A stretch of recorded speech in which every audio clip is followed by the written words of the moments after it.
there is a couple of position battles. We've talked a little bit about it. We talked about the receiver group as one group, the linebacker room. I think there's still some questions to be had in the secondary as well. But one particular area that I wanted to hone in on today, because I think it's arguably the most important one really in terms of cohesion of the team, is on the offensive side of the ball, and particularly on the offensive line. We went into camp kind of knowing that 3 out of the 5 spots in the offensive line were going to be filled with Bryce Foster at the center position, Calvin Clements at the left tackle position, and Kobe Baines at the right guard position.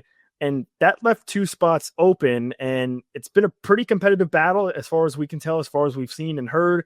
Daryl Paulson spoke with us last week a little bit more in depth about that. But did you, I guess I'll start the conversation with this, Kevin, and even Daryl Paulson actually talked about this late last week, did you expect that with less than 2 weeks before the season starts, Kansas would maybe still be in a position where it's not totally clear what maybe their starting 5 on the offensive line may be?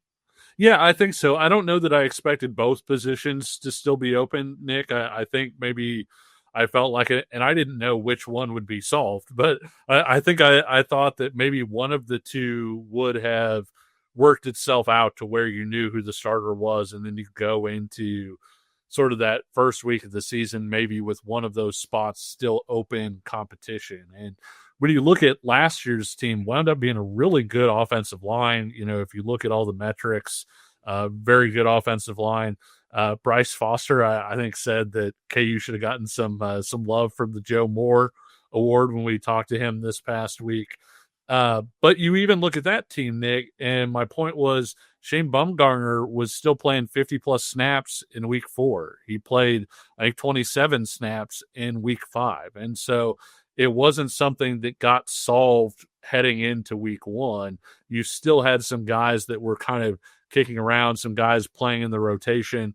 Obviously, Calvin continued to get snaps as part of that rotation, even though he wasn't starting at offensive tackle. And so I thought there might be a similar situation this year where you had sort of 4 starters, and these are the guys, but then you also had a couple rotational pieces, maybe even a position battle that still had to get solved. It turns out they still have 2 position battles to solve at this point. Yeah, and I thought it was interesting that Coach Paulson really didn't seem to view that as a negative. I think he almost kind of welcomed it and acknowledged that, hey, the fact that it's still happening this late into camp is maybe a good thing, because it means you still have guys pushing each other to get to that highest level.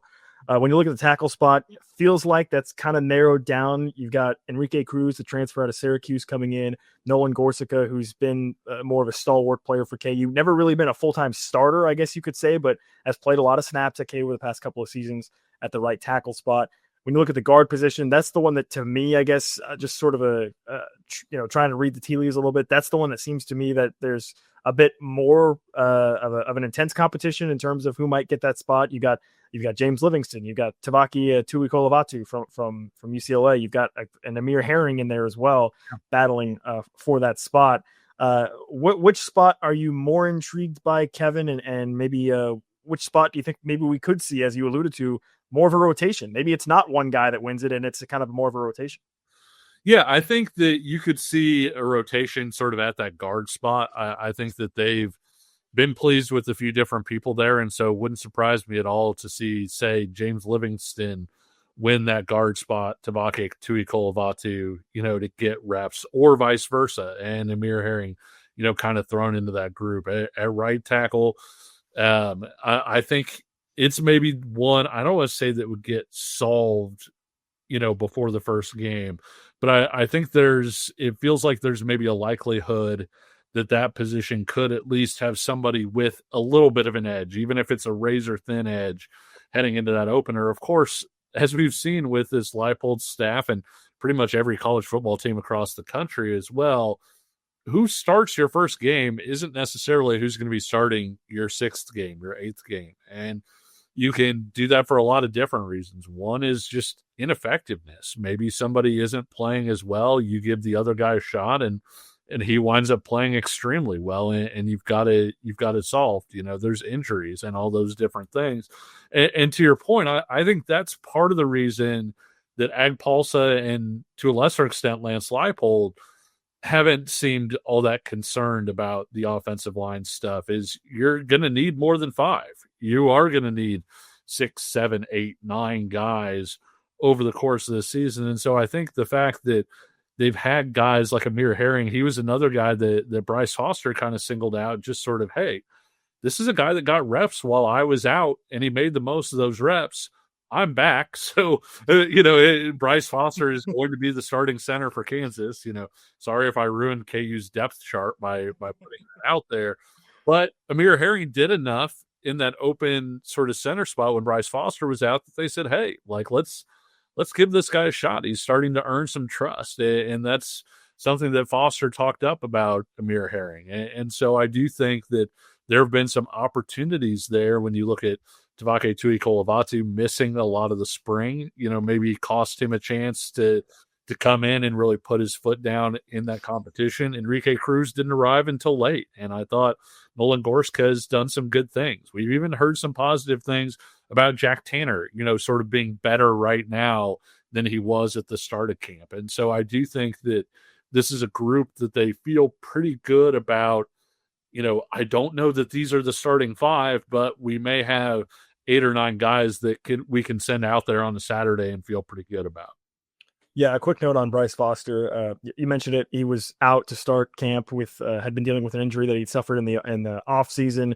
He said it was just kind of a freak thing while training in the off season. Got it taken care of. Seems like he's full go, 100% ready to roll for the start of the season. That's obviously restrictor plates are off. That became the theme of the day, I guess, was the term restrictor plates. And there was a great opportunity for me, Kevin, to flex some of my NASCAR knowledge because I'm a big NASCAR guy. Because one of the other media members, I won't name names specifically, but while we were there, was kind of asking what that means. And for those that aren't aware, in NASCAR, for example, when they race on super speedways, they call it restrictor plate racing. And all that is it's a restrictor plate that limits the amount of horsepower that you can really fully achieve when driving. The reason they do that is so that the cars don't go 300 miles an hour and their engines explode when they're driving on super speedways. But in this context, it's great because if there's no restrictor plate, it's basically meaning that, that means that it's full go, maximum horsepower, and everyone's good to go. So that was sort of the saying, I guess, of the day. And yeah, Bryce Foster said that as well as I think Bryce Foster himself, Lance Leipold, and Derek Paulsa all used that phrase, if I'm not mistaken, to describe that situation. So that's obviously positive news for KU.